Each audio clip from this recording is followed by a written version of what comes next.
For a brief meditation, let us turn our attention to John chapter 21, the text that was read to us. The restoration of Peter, the call to discipleship, and we will focus the topic, the calls to discipleship, focusing on the restoration of Peter. Now imagine a star athlete who fails miserably in a championship game. His or her confidence is completely shattered, and he or she assumes that his or her career is almost over. But at this point, the coach meets the person, restores the person, and calls him or her back to the team. That would be an amazing comeback, isn't it? That is exactly what Jesus is doing with Peter in John chapter 21. Peter was almost discouraged after his denial, thinking that his discipleship journey has almost come to an end. But Jesus appears to him and encounters him and encourages him and takes him back into the discipleship network. After Jesus' death and resurrection, Peter and the disciples were so confused about their calling, confused to the extent they went back to fishing. And Jesus meets them at the Sea of Galilee, also known as the Sea of Tiberias, and restores Peter and the disciples and reaffirms their call to discipleship. This is the story we find in John chapter 21. John says that this was the third time Jesus appeared to his disciples post-resurrection. First time Jesus appeared to the 10 disciples. Thomas was not there. The second appearance happens in John chapter 20, again while John was there, to the 11 disciples. And this is the third appearance to the 7 disciples at the Sea of Galilee. In this chapter, we see the dissenting or rebellious disciples, the reconciling Jesus, and the recommissioning of Peter. Very simple text, but has profound meaning. So we will meditate this text from the perspective of the call to discipleship, from the encounter Peter had with Jesus. I would like to divide this text chapter into 3 scenes, 3 narratives. The first scene is the dissenting disciples. We find this in verses 1 to 3. John 21 begins with 7 of Jesus' disciples under the leadership of Peter resuming their lives by returning to Galilee and going back to fishing. Peter still is leading the team, and so when he says, "I'm going fishing," 7 of the disciples followed him. 7 of them: Peter, Thomas, Nathanael, the sons of Zebedee, that is James and John, and 2 other disciples whose names are not given. 7 out of 11, that is the majority, about 65-70%.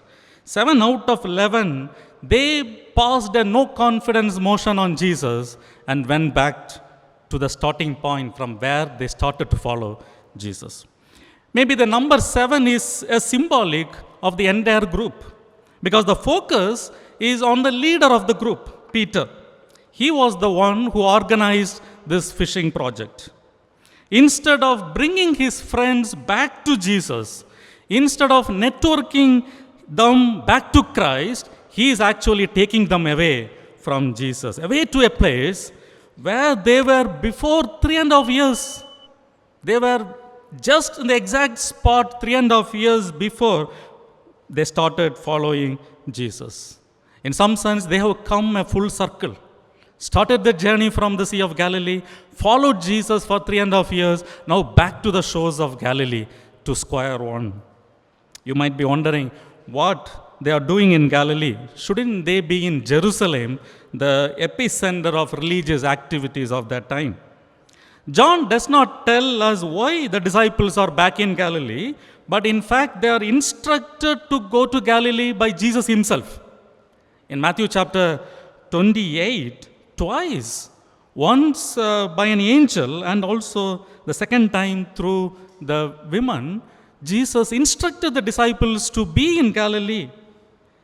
They obeyed Jesus partially. They obeyed partially this command. They arrived in Galilee, but instead of waiting patiently for the Lord's direction, they took matters into their own hands. As a result, they experienced one of the most discouraging nights of their lives, one of the most defeating nights of their lives. It was a night of complete defeat. All of them were experts in fishing, but they terribly failed in their attempt that night. It was a night of defeat, not because they were in Galilee, but because they were doing what was right in their own eyes, without waiting for the Lord's instruction. Not because they were incompetent fishermen, but because they trusted their own strength in their assignment, in their project. What we notice is everything in this scene speaks of defeat. First, John says it was night, dark, verse 3. Probably a picture that Peter was no longer walking in the light. Darkness in John's gospel signifies something evil. For example, John chapter 3, verse 2, we find Nicodemus coming to see Jesus at night, a picture describing his spiritual darkness. Or in John chapter 13, verse 30, when Judas went out to betray Jesus, John says that it was night. Once again, a picture suggesting that Judas Iscariot's evil action and that he was walking in darkness. So the reference to night, darkness, is significant. Second, their fishing enterprise ends in utter failure. Verse 3, that night they caught nothing. They caught zero, nothing. How frustrated they must have felt when time after time they lowered the nets only to pull them back empty. The whole night they tried and they faced only defeat. Once again, it's a great picture of someone outside of God's will. Third, the indication that Peter and his company were outside of God's will is indicated by the fact that they were not able to recognize Jesus, even though they were standing just few feet away from the shore. Verse 4, early in the morning Jesus stood on the shore, but the disciples did not realize that it was Jesus. This is exactly an example of rock becoming sand. John carefully places Petros, the rock, on the beach sand in his closing episode. When we lose confidence on Jesus and focus our attention on something else, we become sand. This teaches us one of the central lessons of discipleship is that the acknowledgement that apart from Jesus, we can do nothing. One of the central, very important lesson of discipleship is the acknowledgement that apart from Jesus, we can do nothing. John chapter 15, verse 5, Jesus said this teaching to the disciples, I am the vine, you are the branches. Those who abide in me and I in them bear much fruit, because apart from me, you can do nothing. Jesus had taught this lesson several times, because in the Gospels, never ever the disciples catch fish without the support of Jesus, without the help of Jesus. There is not even one recorded fishing attempt that was successful without the help of Jesus. Isn't there a lesson for us? In our discipleship journey, we must trust God not only in our weaknesses, but also in our strengths. Trust God not only in our weaknesses, but also in our strengths. Too often we rely on God when we feel inadequate, yet depend on ourselves in areas where we feel capable, where we feel we are gifted and talented. But true discipleship means surrendering everything, both our weakness and our strength, to God, to Christ. Peter, stepping outside his call, found only failure. It is a lesson for us that the safest place is to be at the center of God's will. Are we, like Peter, tempted to return to our old ways when discouraged? When life feels uncertain, do we seek comfort in familiar routines rather than trusting in God's plan? True discipleship means following Jesus' calling, not our comfort zones. Following Jesus' calling, not our comfort zone. True discipleship is following God's direction even when the path ahead seems unclear. Like Peter, we may fail at times, but Jesus calls us back, not to what is easy, but to what is right. He calls us back, not to our comforts, but to what is right from His side. So the second lesson is scene 2, verses 4 to 14, the reconciling Jesus. The reconciling Jesus. This leads to the second part of the narrative that speaks about the reconciling Jesus. Instead of dumping these disciples who had passed a no confidence motion on Him, we find Jesus coming in search of them to the shore. Jesus takes the initiative. Jesus takes the initiative. He comes to them first, showing grace even when they were drifting away. Verse 4 to 6. Early in the morning, Jesus stood on the shore and called out to them. What did He refer them? Children, have you any fish? Here, children are more literally little children. It is one of the most compassionate way of addressing one's companion. That is the word that Jesus chooses. Children are literally little children. Jesus did not rebuke them for returning to fishing or call them unfaithful. He called them children, the most compassionate way to address one's companion. This shows the deep concern and love, reminding them that even in their discouragement and uncertainty, they still belong to Him. The father-children relationship is not gone away. Even in times of failure, even in discouragement and uncertainty, the acknowledgement that you belong to me, that is what children refers to. Addressing them as children, Jesus asks a question, do you have any fish? In the Greek language, you can ask a question expecting a negative answer. The structure of the question will itself determine whether the answer is a yes or no. So here, Jesus, knowing that they did not catch any fish, asks, you haven't got any fish, have you? The disciples understood that Jesus is aware of their failure. So, in an embarrassed way, they very briefly answer, no. Embarrassed, they admit their failure. No, we have not caught anything. Jesus says, throw your net on the right side of the boat and you will find some. When they did, they got so many fish that they were not able to pull the boat to the shore. Most commentators see these fish as symbolic of the missionary work of the disciples, similar to Jesus' original call, initial call, come follow me, I will make you fishers of men. While the miraculous catch points to their future calling as fishers of men or fishers of people, the scene that follows highlights something even more profound: Jesus' grace and love for His disciples. Instead of confronting them for their failures, He prepares a delicious breakfast for them, for the disciples who deserted them. Verse 9. When they reached the shore, they saw a charcoal fire there with fish on it and bread. Charcoal fire in a breezy beach, fresh baked bread and fried fish. What a scene. The charcoal fire was probably a reminder to Peter of his denial around another fire where in the high priest's court he denied Jesus, saying, I did not even know Him. But unlike Peter's denial by that fire, Jesus now invites him to a restoring meal of this fire. Imagery of a cooking Jesus is something that impressed me. Cooking for deserters who passed no confidence motion on Jesus. The only physical work that Jesus did after resurrection is cooking food for the disciples.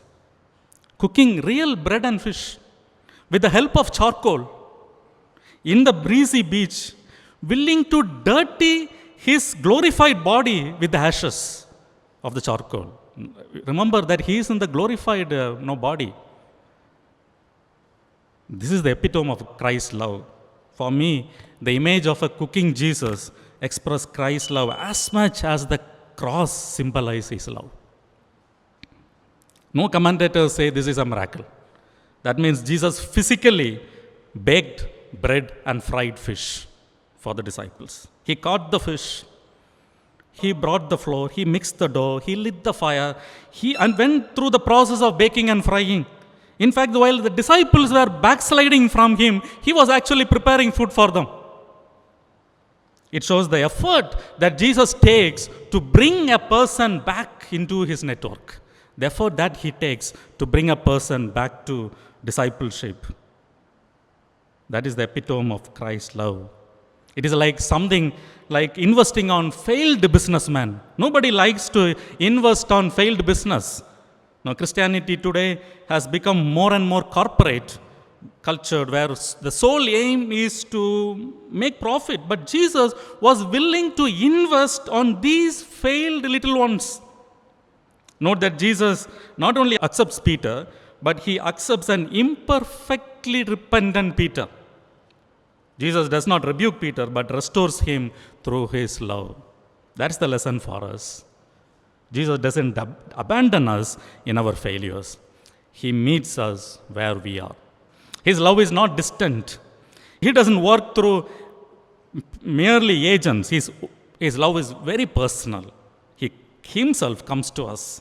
That is why the glorified Jesus spent 40 days training the disciples, equipping them further to prepare them for discipleship. And after making Peter feel comfortable, and after fulfilling his physical needs, including food, Jesus takes Peter to the next stage of discipleship, the recommissioning of him. So the third scene is the recommissioning of Peter, verse 15 to 17, or up to verse 19, the recommissioning of Peter. After the meal, Jesus recommissions Peter through a simple but heart-piercing question. And Jesus asked the same question 3 times. What is the question? Simon, son of John, do you truly love me? Simon, son of John, do you truly love me? Yes, Lord, Peter said, you know that I love you. And Jesus, in response, said, feed my sheep. Take care of my sheep. 3 times, Peter had denied Jesus publicly, and Jesus gives him 3 opportunities to confess his love publicly. Notice how Jesus refers to Peter. Jesus doesn't mention his new name, Peter, but Jesus deliberately uses the old name, Simon, son of John. Now, if you read verse 15, very clearly it says, when they finished breakfast, Jesus said to Simon Peter, this is the description of the narrator, the author. And then the quote begins. The quote is the saying of Jesus. Simon, son of John, do you love me more than this? With the name Simon, Jesus takes Peter way back to the start of the relationship. He is taking him back to basics, where he started his relationship. The 3 questions have some message for us concerning God's love and grace. Now, the first question Jesus asks is, do you love me more than these? Do you love me more than these? Here, the word these isn't identified. We do not know who are these. Or there are 2 possibilities. One, it could mean that more than these refers to the fish, the birds, the fishing net, referring to his occupation and Peter's first love, fishing. And second, it could also mean these men, referring to the disciples. I think Jesus is referring Peter back to his statement in Matthew chapter 26, verse 33, where he very proudly, very arrogantly said, even if all the disciples desert you, I will never do that. So probably Jesus is reminding Peter of that statement and saying, do you still claim to have a deeper love for me than all of these disciples? The Greek word for love here is agape, the verb form, the highest form of love. That is the word that Jesus uses to Peter. Do you agape me? Do you love me? Peter affirms by saying, yes, Lord, but by using another word, phileo, meaning friendship or affection. Peter was very careful in using the words. He was honest and told the truth. He said, Lord, you know that I love you, but not the highest form of love. But maybe I have affectionate for you. I have a friendly, brotherly love. This response shows that Peter is no longer the boaster, the self-confident man he used to be, because his humble response does not claim to truly love agapao Jesus, but only love phileo him. Peter's choice of words simply shows from now on he is going to be careful with the words. Now, in response to this answer, Jesus gives Peter a commission: feed my lamb. And in verse 16, we find the second question. Second time, Jesus said to him, Simon, son of John, do you love me? What we notice here is, in repeating the question, Jesus sensitively drops the second phrase, more than this. The second question, Jesus never says, do you love me more than this? It is a simple, do you love me? So this new format takes the pressure off Peter. Jesus is trying to make Peter more comfortable. Rather than comparing Peter's love to that of others, Jesus now makes it personal, focusing solely on Peter's own commitment. And the second time also, Peter answers, yes, Lord, you know that I love you. But again, phileo, not agape. So accepting Peter's humble response, Jesus changes the vocabulary. So Jesus says, okay, Peter, if you are not able to come to my level, I will come to your level. And he asks the third time, do you phileo me? Do you love me? In his third question, Jesus seems to say to Peter, if you like the word phileo so much, don't worry, I will use that same word.